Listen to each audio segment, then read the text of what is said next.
Big boss season 8లో రెండో వారం నామినేషన్లో ఈరోజు నానా రచ్చ జరుగుతుందని ప్రోమో చూస్తేనే అర్థమైపోతుంది. అయితే తాజాగా బిగ్ బాస్ వదిలిన రెండో ప్రోమోలో కంటెస్టెంట్లు బాగా తాపీగా ప్రేమగా మాట్లాడుకోవడం ఆడియన్స్ను అవాక్కయ్యేలా చేస్తుంది. మొన్న విష్ణుప్రియ ఏదో కామెడీగా అన్న విషయాన్ని సీరియస్గా తీసుకొని సోనియా ఇప్పుడు అదే నిజం చేస్తున్నట్లుగా అనిపిస్తుంది. నిఖిల్కు మీకు ఈ మధ్య ఫ్రెండ్షిప్ బాగానే కుదిరింది, దానికి రీజన్ ఏంటో చెబుతారా అంటూ మొన్న ఎపిసోడ్లో సోనియాని విష్ణుప్రియ అడిగిన సంగతి గుర్తుందా?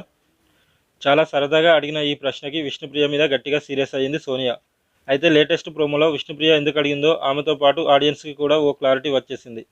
ఎందుకంటే సీజన్ 8లో తొలి లవ్ ట్రాక్ను పట్టాలెక్కించేశాడు బిగ్ బాస్. అంతేకాదు అప్పుడే లవ్ సాంగ్స్తో బీజిఎంలు కూడా మొదలెట్టేశాడు. అసలు రెండో ప్రోమోలో ఏముందంటే, ప్రోమో స్టార్టింగ్లో అసలు నేను అక్క వెళ్తుందని అనుకోలేదు అంటూ ప్రేరణ అంది. దీనికి నేనైతే వేరే వాళ్ళని ఎక్స్పెక్ట్ చేశా, కానీ వాళ్ళు ఫస్టే సేవ్ అయిపోయారు అంటూ సోనియా గురించి డైలాగ్ వేసింది విష్ణుప్రియ. అవునా, అసలు ఆమె అవుతుందని ఎలా అనుకున్నావురా నువ్వు? ఇప్పుడు ఆమెకంటూ ఓ టీం రెడీ అయ్యింది, త్వరలోనే చీఫ్ అవుతుంది, లగ్జరీ రూమ్కు కూడా వస్తుంది చూడు అంటూ నైనిక ప్రేరణ అన్నారు. ఇక నామినేషన్స్కి ముందు మణికంఠ అటు నబిల్ ఇటు యష్మితో కాస్త డిస్కషన్స్ పెట్టాడు.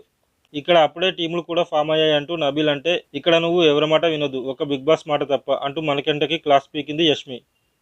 ఇక తర్వాత పృథ్వీతో చాలా సరదాగా కాసేపు మాట్లాడింది యష్మి. ఆ తర్వాత నిఖిల్ ఒంటరిగా అటు ఇటు తిరుగుతూ నేను ఏం చేసినా ప్రాబ్లమే అంటూ తిట్టుకుంటూ పోయాడు. ఇక తర్వాత నిఖిల్తో సోనియా ఓ డైలాగ్ కొట్టింది. నువ్వు సిగరెట్ తాగకుండా ఉండరా, నువ్వు ఏమడిగినా ఇస్తా అంటూ సోనియా అంది.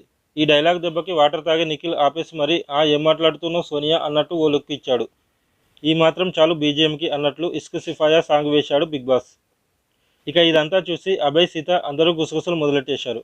మొత్తానికి ప్రోమో 1 నామినేషన్లతో హీట్ పెంచేస్తే ప్రోమో 2 మాత్రం సరదాగా సాగిపోయింది. మొత్తానికి బిగ్ బాస్కు అయితే ఓ లవ్ జంట దొరికిందన్నమాట. మరి దీన్ని ఎప్పటి వరకు నడిపిస్తారో చూడాలి.